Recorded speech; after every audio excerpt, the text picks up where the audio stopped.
Welcome everyone to our Packers News postgame live chat alongside Ryan Wood. I am Olivia Reiner. The Packers have lost their first game in the NFC North under head coach Matt LaFleur, a 28-22 loss to the Minnesota Vikings. We'll take a look today at the Packers' defensive meltdown. Plus, we'll also discuss how the offense just wasn't able to put together a comeback late in the game in just a moment. However, before we begin, as always, you can be a part of our conversation over on all of our social media platforms. Leave us a comment down in the chat on Facebook, Periscope, and YouTube, whether it's related to the game or to the upcoming trade deadline. Ryan and I want to hear from you. We'll get to some of your comments in just a moment. The Minnesota Vikings might as well change their name to the Minnesota Dalvin Cooks because he was the identity of their offense. He put together 226 all-purpose yards and 4 touchdowns. There were just lots of holes along the Packers' defensive front, plus the Packers' missed tackles did not help their case anymore. The defense finally was able to put a few stops together on the last 3 possessions of the Vikings. However, at that point, the Packers' offense wasn't able to respond. Why couldn't the Packers' defense string together some stops earlier in the game? Because it's not a very good defense. A good defense takes away a player. No matter who he is, if it's one player, a good defense can take him away. And it's not like the Packers were clueless coming in. It's not like they didn't know precisely what the Minnesota Vikings were going to do. For one, it was blustery. They were not going to air it out today inside Lambeau Field when Aaron Rodgers said it's about as windy as he's ever played today. For 2, Kirk Cousins has not been playing well. And for 3, they know what the formula is against this Packers defense, which is run the ball. And they did that today. The Vikings ran it 34 times. Kirk Cousins threw it 14 times. They knew exactly what was coming, and they could do nothing to stop what was coming. And that's a bad defense. I mean, that's exactly – if you know what's coming, you can't stop it. That's a hopeless feeling in this league, and that's what the Green Bay Packers were today. The reality is that this defense has not changed one iota from what it was last year. In fact, if it's changed at all, it's making far fewer plays than a year ago. The regression has been that they're not forcing turnovers. They're not playing well inside the red zone. It is, in fact, taking a step back in those areas. But when it comes to run defense, same defense. They made no meaningful changes this offseason. They didn't bring in another guy. Everyone knew after that NFC Championship game exactly what the issue was. They stayed status quo, and they're getting status quo at this point. Vikings running back Dalvin Cook had 32 touches, 226 all-purpose yards, and 4 touchdowns. The last time a single player was able to put together over 200 yards and 4 touchdowns was in the 2019 NFC Championship game, Packers-49ers, running back Raheem Mostert. If those words, Packers fans, 2019 NFC Championship game, if those words give you chills, I've got some bad news for you. This upcoming week on Thursday night, the Packers play the 49ers in San Francisco. How likely is it that the Packers defense can show the 49ers something different? Matt LaFleur said it today. This is the issue. It's been a common issue now for the Packers going back to last year. And it's something they have to get fixed. They put a lot of urgency on this defense to fix it because he said, they know what's coming now. They're going to San Francisco. They know what's waiting out there. That Kyle Shanahan scheme is waiting out there in San Francisco. Guess what the 49ers are going to do to this Packers defense? They're going to run the football. Exactly. They know this. The game. This is Sunday. They got a few days to prepare. They're going to go into that Thursday game. They don't need to do any film study. They don't need to prepare at all to know that the 49ers are going to run the football at them. They know that right now. And yet, can they stop it? Because they knew exactly what the Vikings were going to do today, and they couldn't. So, it's everyone knows what the 49ers are going to do to this defense in a few days. Can they stop it? They couldn't today. They couldn't last season. They haven't been able to for a while now. The Packers defense wasn't the only group that struggled. The offense also had a hard time, especially in the second half. In the first half, the Packers, and I should say wide receiver Davante Adams, had 14 points. The Packers couldn't come up with any points until the fourth quarter, 8 more points. It wasn't enough. The Packers offense also committed quite a few penalties. They had 5 penalties offensively, 4 of them coming in the second half. Quarterback Aaron Rodgers chalked the loss and the mental errors up to the weather, the elements, and also the energy. It's November. There's 5 more home games. The weather isn't getting any better. What can the Packers do differently in 2 weeks when they're home again? And certainly the weather's not going to be much better. Not fall behind by 2 touchdowns, because this is the issue with the Packers offense. They don't have the firepower to come back from 2 touchdowns. We saw it 2 weeks ago when they went to Tampa Bay. They had that 10-0 lead, and then it was still a game. I mean, at halftime they were down 28-10. There's still a lot of time to come back from that. And they had those 10 points in the first quarter in Tampa and didn't score again in the final 3 quarters. Today is the same thing. They had a 14-14 game at halftime. They looked unstoppable. I mean, it was methodical. They only had 2 full drives in the first half, but both of them found the end zone. These were 13 plays, 75-yard drives, and one was 7:59, the other was over 8 minutes. These were long drives, couldn't be stopped. They fall behind by 2 touchdowns, and the reality is that when you have an offense where if you add Aaron Jones, he'll be back soon, right? Your top 5 pass catchers, only one of them is a receiver. You don't have the firepower to play come from behind. You don't have that kind of firepower. When your best pass catchers comprise of tight ends and running backs, that's not ideal in this league. Davante Adams is a legitimate number 1 receiver. He showed that again today. But again, a good defense, and the Vikings aren't even a good defense, but a good defense can take out one player. And the Minnesota Vikings, after giving up 14 catches to Davante Adams in week 1, were not going to allow anything deep. He had 3 touchdowns. They all came within 7 yards of the goal line. It was all underneath stuff. They were not going to let anything open up deep. In that situation, when the defense is playing you that way, you've got to have another receiver step up. And Davante Adams is the only receiver on this roster today that had multiple receptions. Other than Davante Adams, they go to Jamal Williams, they go to Robert Tonyan. Jay Sternberger had 3 receptions. No other receiver had multiple receptions today. That's what this roster is. It's not a surprise. Defenses that look at the film know that it's Davante Adams and everyone else. They're going to take away Davante Adams. There's 2 days to the trade deadline. This is an offense that really needs a receiver. The silver lining, if there is any for Packers fans, is that tomorrow is another day. It's another day closer to running back Aaron Jones and wide receiver Allen Lazard getting healthier. Jones didn't practice at all last week with the calf injury. However, it's expected to be a minor injury. Lazard started practicing again for the first time on Wednesday. He practiced all week, and he is still on injured reserve. However, he has 14 more days before the Packers need to decide whether or not to put him on the 53-man roster or to put him on season-ending IR. How much different is this offense when Aaron Jones and Allen Lazard are healthy? I mean, Aaron Jones makes a huge difference, obviously. Allen Lazard should help, but it's not like Will Fuller coming into this roster. I mean, Allen Lazard hasn't played since he had the 150 yards and the big touchdown against the Saints in week 3, but he'd never done that before. This was a one-time thing. He'd made big plays, but he never put it together in a game like that. I still think that there's some faith being put into him if you expect him to come in and be that consistent number 2, because he just hasn't consistently shown that. Now he's probably the second best receiver on this roster. Again, though, it's not the same as going and getting a bona fide proven number 2 receiver. It's not the same thing. Aaron Jones, yeah, there's no question. Jamal Williams, and it's like Aaron Rodgers said today, as much as he's appreciated Jamal Williams these last 2 weeks, as much as Jamal Williams has really filled in admirably, he's been productive. He had 75 yards today.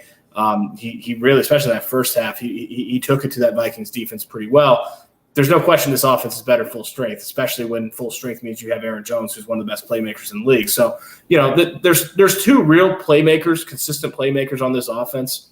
They haven't had one of them the last 2 weeks. The other is Davante Adams. So, yeah, Aaron Jones getting back will be big for this offense. But still, the question to me is, what happens when you fall behind by multiple touchdowns and you need to air it out?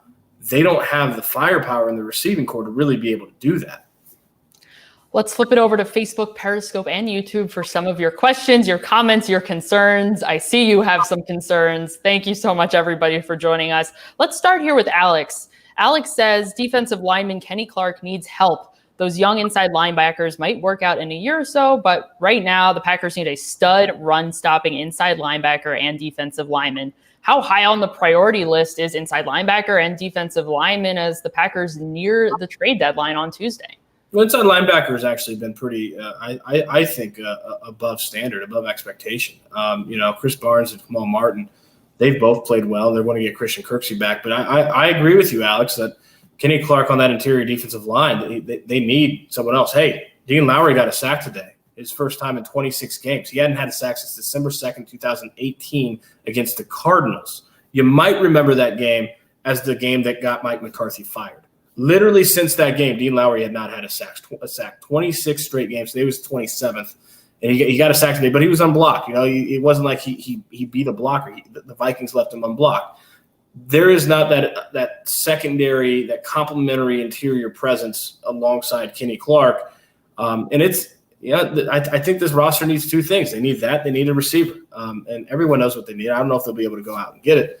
But I think it's pretty clear that they have two glaring needs on this team, one on each side of the ball, and that's the defensive need. They need someone to step in with Kenny Clark. Another point, Olivia, I thought today really showed, and Kirk Cousins only threw 14 times, but I thought today really showed that as much as the Packers early in the season missed Kenny Clark, they missed Kevin King even more, because a cornerback that can take away what you want to do in the passing game.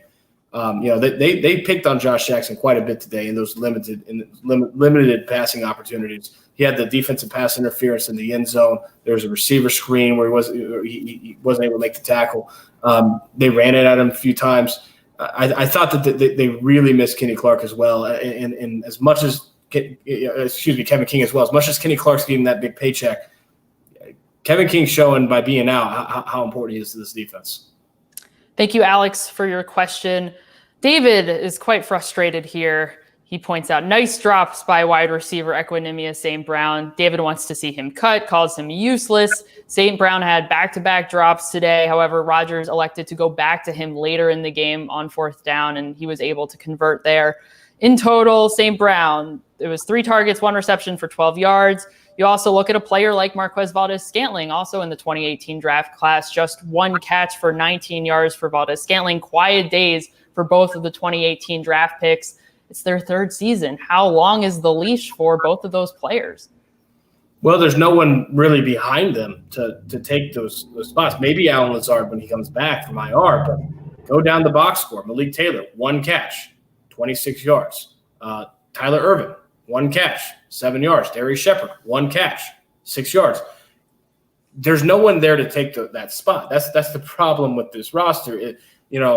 Marquez Valdes-Scantling and Equanimeous St. Brown are playing a lot like 3rd-day draft picks, which is what they were. They're a 5th and 6th round pick. These are not 2nd and 3rd rounders. They're not 1st rounders. They're playing like that. That's just the reality of you get the talent that you draft. So as long as there's no one there to really take that spot, you're going to continue seeing this because it's what they've got.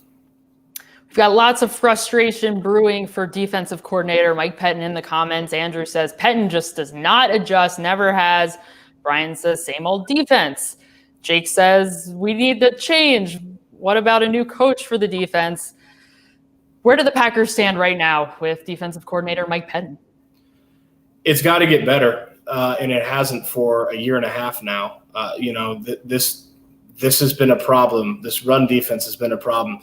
Week 2 last year in Lambeau Field, same team, same opponent, same running back, Dalvin Cook, goes off for 154 yards, has a big 75-yard touchdown. That was week 2 last season. Today he's got 30 carries for 163 yards. He scores 4 touchdowns. Nothing has changed. And I think that's the biggest issue is that everyone can identify what the problem is. Nobody's been able to find the solution. And at this point, you really have to wonder if there is a solution. If there's not, that's when coordinators lose their jobs, because if you're not going to find a solution, someone else will be brought in to find that solution. The same problem exists. We'll see if Mike Pettin can figure that out, because this, I think Mike Pettin's a very fine defense coordinator. He's got a long, successful track record in this league. This past year and a half, it's been the same problem with no solution. Thank you, Jake, and everybody else for your comments. Appreciate that. Let's flip it over to Alex. Alex says, to be fair, general manager Brian Gutekunst did pay a lot of money on the defense when he signed the Smith brothers, Preston and Zadarius Smith, the outside linebackers, safety Adrian Amos, and re-signed defensive lineman Kenny Clark. Zeroing in specifically on Preston and Zadarius Smith, no quarterback hits on Kirk Cousins tonight. He was hardly pressured in the pocket. What is going on with the Packers pass rush? I will say it's difficult to get consistent pass rush when the quarterback only throws 14 times. I mean, it was awfully similar to that NFC Championship game when Jimmy Garoppolo threw, 8 times? They just didn't throw a lot. You're right. There wasn't a lot of pressure anyway. The biggest problem defensively is that they never took away the run and never made them throw, because if you want pass rush, usually it helps to have the quarterback throwing the football. And they didn't throw a lot today because they didn't have to. So, as a season as a whole, Preston Smith, 7 games, half sack, not at all what the expected encore was after having a dozen sacks last season. Zadarius Smith made a couple plays, but both of them have struggled setting the edge against the run. You go back to the NFC Championship game last year, what the 49ers said after that game was that they wanted to make the Smith brothers really press the edge on the run. They wanted to run it at them. They wanted to make them defend the run. That was the entire game plan that led to what they did on the ground, was really running at the edge. And that's not a secret now to other teams. I mean, this is what they're going to continue to get. So pass rush starts with being able to stop the run, because you're not going to get after the passer if you don't have to throw. Thanks, Alex, again for another comment from you. We appreciate it. Let's toss it over to Christopher here over on Facebook. A very popular name we've been seeing in the comments these days. Texans wide receiver Will Fuller would be a good pickup for the Packers. 2 days left until the trade deadline. How realistic of an acquisition would Fuller be for the Packers? He makes a lot of sense. He was at Notre Dame as a receiver when Matt LaFleur was there at quarterback coach in 2014. He's got 5 touchdowns this season. He's a bona fide number 2 receiver. He's something that the Packers, quite frankly, don't have on their roster. So he's also a guy that he's got a lot of good football left too. It's not like he's on the wrong side of 30. He's young. So, yeah, it makes a lot of sense. Will the Packers go out and make that trade? We'll see. But when Brian Gutekunst looks at this roster, he knows where the deficiencies are, and there are deficiencies. The reality is he knew it in the spring too. They wanted to rely on that internal improvement. If you look at the whole of the first 7 games, it really hasn't come. They're going to be the offense that they want to be, that they need to be. They're going to need some help. It's just a matter of whether they go out and get it. Thank you, Christopher, for your question. We have a comment here from Billy. Billy points out, when safety Adrian Amos is the best tackler in the running game, that is terrible. Amos led the defense with 8 tackles today. He said, or after the game today, he told the media, he said, we needed to get more hats to the ball. If there are more players around the ball, then there's less of a chance that a player is going to, less of a chance that the Packers are going to have missed tackles because they have so many players swarming to the ball, if that makes any sense. What on earth happened to the missed tackles, and how likely is it that the Packers are able to correct that going forward? Yeah, there were 4 defenders for the Packers today that had 5 tackles. Only one of them wasn't a DB, is Zadarius Smith. 3 of them were DBs. So Dalvin Cook lived in the Packers secondary today, and not as a receiver. That's because he was constantly getting to the 2nd, 3rd level. And yeah, you're right, Billy. That's just, it says all there is to know about the game today, is that it was a lot of downhill running, and they couldn't stop Dalvin Cook up front, which was a big problem. So rinse and repeat. You've seen it before. Thank you so much, Billy, for your comment. That is going to do it for us today, everyone. Thank you so much for joining us. We will be back later in the week as the Packers gear up for a very short week. Thursday night game against the San Francisco 49ers on the road. For Ryan Wood, I'm Olivia Reiner. We'll see you next time.